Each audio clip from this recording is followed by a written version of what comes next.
어제 오늘 큰 사건이 연달아서 있었습니다.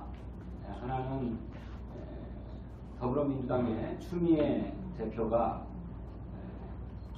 박근혜 대통령에게 여야 양자간 영수회담을 하자라고 제안을 했다가 거둬들인 일이 있는데, 예전에는 대통령과 야당의 총재가, 대통령은 여당의 총재로서, 그리고 야당의 총재로서 여야 영수회담을 해서 전국의 고비를 이렇게 뚫어왔는데, 이게 당정 분리라고 하는 얘기가 회자되면서 대통령이 당 총재직을 유지하는 게 아니라 그냥 1호 당원으로 머무는 일들이 되면서부터는 여야 영수회담이라고 하는 개념이 없어지고, 영수회담을 해도 각 정당의 대표들이 다 같이 만나는 이런 다자회담만 해왔어요.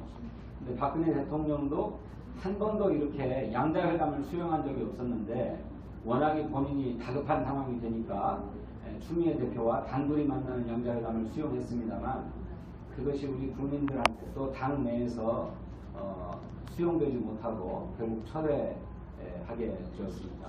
양자회담을 제안을 했는지 직접 알지 못하지만, 제가 짐작컨대는 지난 주말 광화문에서의 100만 촛불 집회를 보고 이런 상황에서도 물러나지 않을 것인가 라고 하는 최후 통첩을 하기 위해서 만나자고 한 것 같아요.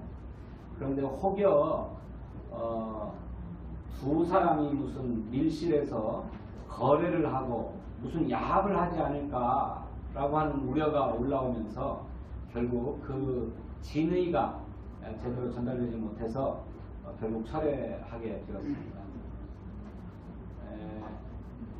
진의가 제대로 전달되지 않고 모양이 좀 사나워졌지만, 추미애 대표는, 제가 아는 추미애 대표는 처음부터 지금까지 박근혜 대통령이 퇴진해야 된다라고 하는 기조를 유지하고 있었고, 다만 그 퇴진이라고 하는 구호를 내걸기까지는 단계적인 접근이 필요하다, 이렇게 판단해서 지금까지 상황이 전개되어 왔다라고 하는 점을 말씀드리겠습니다.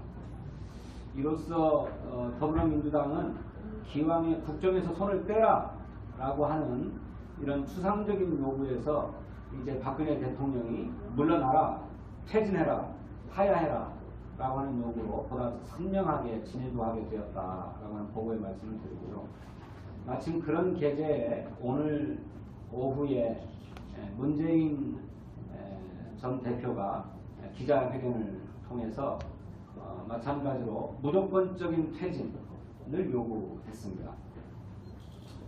그간에 문재인 대표는 거국 중립내각이라고 하는 것을 구성해서 박근혜 대통령이 국정에서 손을 떼고 이선으로 후퇴하고 그 모든 권한을 여야 국회가 추천하는 국무총리가 권한을 대행하도록 하자라고 하는 이런 대안을 제시하고 사태를 주목해 왔는데, 이제 더 이상 인내할 수 있는 시점이 지났다라고 판단하고 본인이 전국을 돌면서 박근혜 대통령 퇴진 투쟁에 헌신하겠다, 이렇게 선언했습니다.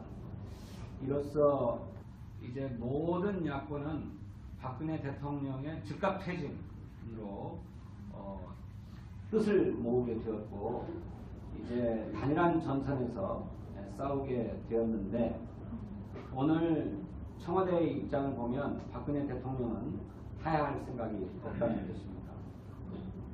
그래서 우리 국민이 더 투쟁을 해야 소기의 성과를 달성하게 될 것 같은데요.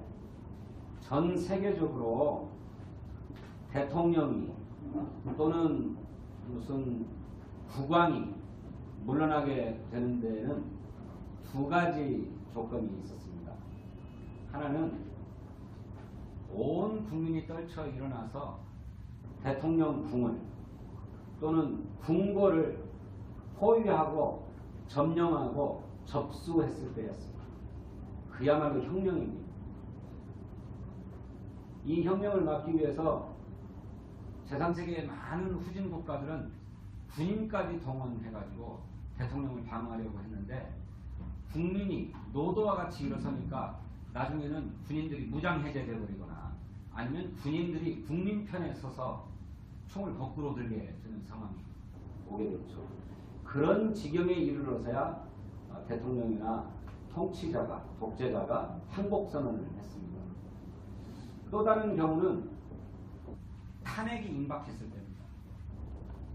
대통령의 경우 국회에서 탄핵이 가결된다 라고 하는 것이 분명해졌을 때 스스로 퇴진하는 그런 역사적 전례가 있습니다. 워터게이트 사건을 일으킨 미국의 닉슨 대통령이 그랬습니다. 미국은 아시는 것처럼 상하 양원으로 구성되어 있고 하원에서 먼저 의결하고 그것을 받아서 상원에서 의결해야 법률적으로 완성이 되는데 상대 정적을 도청했던 닉슨 대통령이 이걸 끝내 부인하다가 미 하원에서 탄핵안이 가결되고 이제 상원에서 가결될 절차만을 남겨놓자 본인이 하야하겠다고 선언을 하죠. 그래서 하야되었습니다. 그래서 우리도 마찬가지입니다.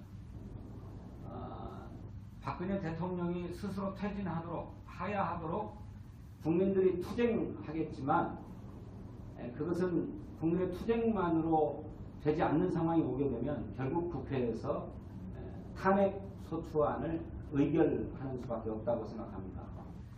탄핵안은 국회의원 제적 과반수, 즉 151명의 국회의원이 동의해서 발의할 수 있습니다. 하지만 이것이 가결되려면 국회 제적위원회 3분의 2가 찬성을 해야 돼요. 즉 200명이 찬성을 해야 되는데 야당 무소속까지 다 합쳐도 200석이 안 되죠. 새누리당 국회의원 최소 29명이 탄핵에 찬성해야 탄핵이 가결됩니다. 그런데 야당에서도 일부 이탈표가 있을 수 있잖아요. 대통령 탄핵은 바람직하지 않아 해가지고 나는 탄핵에 찬성 안 해 하는 분들이 있기 때문에 한 40명, 한 50명 정도 새누리당에서 탄핵에 찬성한다라고 공개적으로 선언하고 약속해야 탄핵안을 발의할 수 있는 상황이 됩니다. 실제로 탄핵안은 발의되면 국회법에 이렇게 되어 있어요.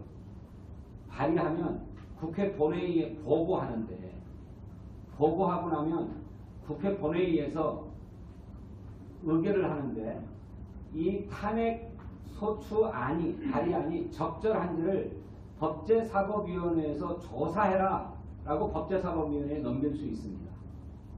그러면 국회 법제사법위원회가 탄핵 요건을 잘 갖췄는지를 잘 살펴서 탄핵 소추안을 정확하게 작성을 해요. 그래가지고 본회의에 다시 제출합니다. 그러면 본회의에서 의결하면 탄핵 소추안이 의결되는데 이때 검사 역할을 하는 게 국회 법제사법위원장입니다. 그런데 아시다시피 국회 법제사법위원장은 새누리당의 권성동 의원이에요. 그러니까 제대로 검사 역할을 못하게 될 것이고 제대로 조사도 못할 공산이 매우 큽니다. 국회 본회의에서 법제사법위원회가 조사해라 라고 의결하지 않고 막바로 의결할 수 있습니다. 탄핵소추안을. 막바로 의결을 하는 데는 역시 200명 이상의 국회의원이 의결해야만 해요. 아까 조사해라 라고 하는 의결은 국회 과반이면 의결이 가능해요. 하지만 탄핵소추안을 정식으로 의결하는 것은 200명 이상이 찬성해야 하는데 거기에 문제가 있다고 하는 것입니다. 지금 최근에 무슨 새누리당의 비박계 의원들이 탄핵으로 가야 된다 어쩐다 이런 얘기를 하고 있지만 그 사람들도 박근혜 대통령 당선의 1등 공신들이고 그간에 박근혜 대통령을 앞세워서 권력의 한 자락을 누려왔던 사람들 아닙니까? 그런데 상황이 이렇게 되니까 자기들은 마치도 아무 책임이 없는 것처럼 박근혜 대통령을 탄핵해야 한다고 얘기를 하는데 새누리당 비박계가 똘똘 뭉쳐서 50명이 다 같이 찬성을 할지 어쩔지 모르는 상황이기 때문에 국민의 탄핵 여론이나 하야 여론이 더 높아져서 이제 비박계 의원들도 자신들이 살아려면 어쩔 수 없이 탄핵에 찬성해야 되겠구나 라고 하는 분위기가 무르익었을 때에야 탄핵안을 발의할 수 있다. 저는 그렇게 생각합니다. 그러자면 우리 국민이 조금 더 투쟁해야 될 것 같아요. 그런 가운데